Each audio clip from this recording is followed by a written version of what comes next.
Welcome to this explainer. Today, we're doing something completely different.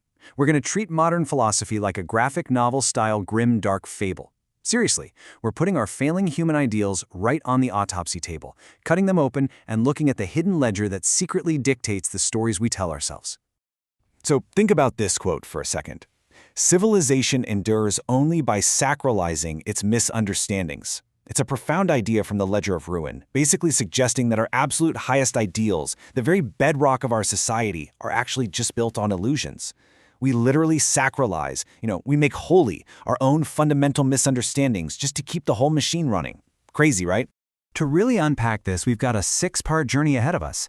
We'll hit the myth of autonomy, the grammar of our dark fable, the ancient ledger of debt, how ressentiment presents the invoice, an autopsy of our failing ideals, and finally, the quiet arrival of nihilism. All right, let's jump straight into part 1, the myth of autonomy. We're starting at the absolute zenith of our story, a moment the text calls little noon. Picture this as the peak where the illusion of our own free will shines the brightest. You feel totally in charge, right? But here's the catch. Every narrative that believes it's completely free is actually standing on a phantom pedestal. That bright, sovereign light, it's just a mask. It's masking a massive foundation of deferred consequences just waiting in the shadows beneath our feet. Which brings us to part 2, the grammar of the dark fable. Now, we're not talking about external demons pulling the strings here. These 3 spirits, the sovereign, the genealogist, and the witness, they actually represent the internal grammar of our very own minds. First up is the sovereign. This is basically your ego, desperately clinging to the illusion that you're in total control. Then you have the genealogist, who's like this ruthless investigator, opening the ledger to trace our lofty ideals back to their infected roots. And finally, the witness. That's the part of us that just records reality without any surprise, calmly recognizing an ending that was already written from the start. So, how do we investigate this?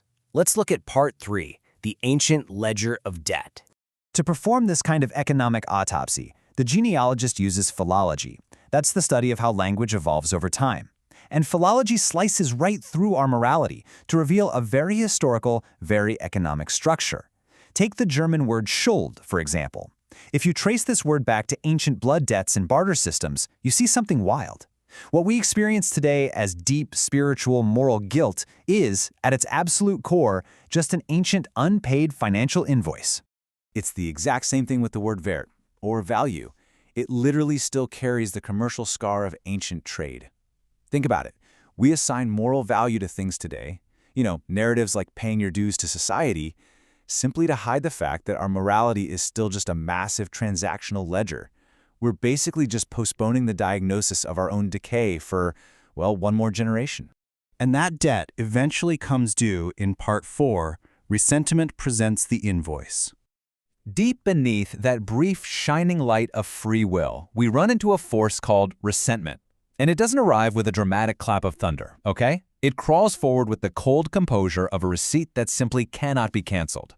Now, resentment isn't just everyday envy, it's a completely creative inversion.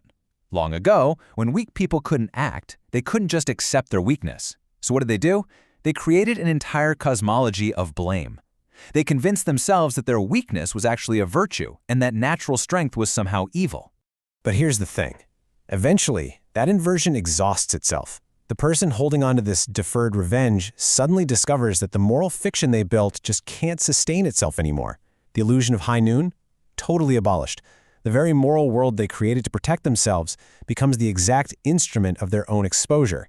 The credit runs out, and that lingering invoice, born entirely out of weakness, is finally delivered.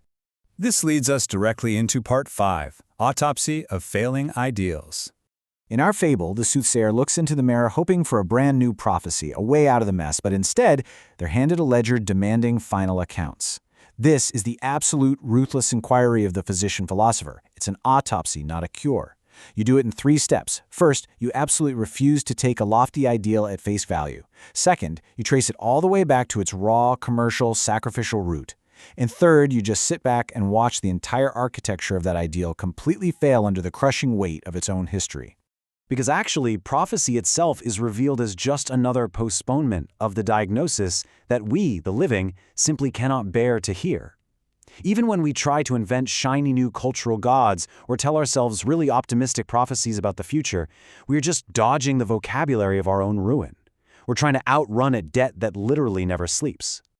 And that brings us to our final act, Part 6, the quiet arrival of nihilism.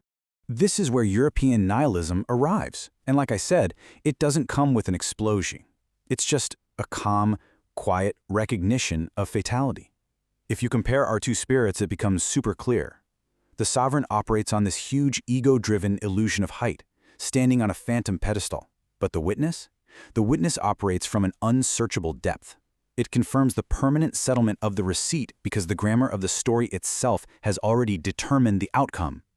Your fleeting light of self-possession is just entirely overshadowed by the calm confirmation that the ending, well, it was already written.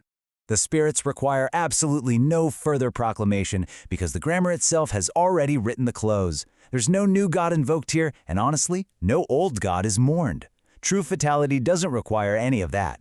When the last ideal has been traced all the way back to its commercial roots, the gilded temple simply falls of its own weight right into the dark. So, I'll leave you with this. When the gilded temple collapses, what exact vocabulary will you use to read its ruins? As you reflect on this explainer, I really want you to ask yourself, how much of your own modern moral story, your most deeply held values, is still secretly being governed by this ancient ledger of debt? Think about it.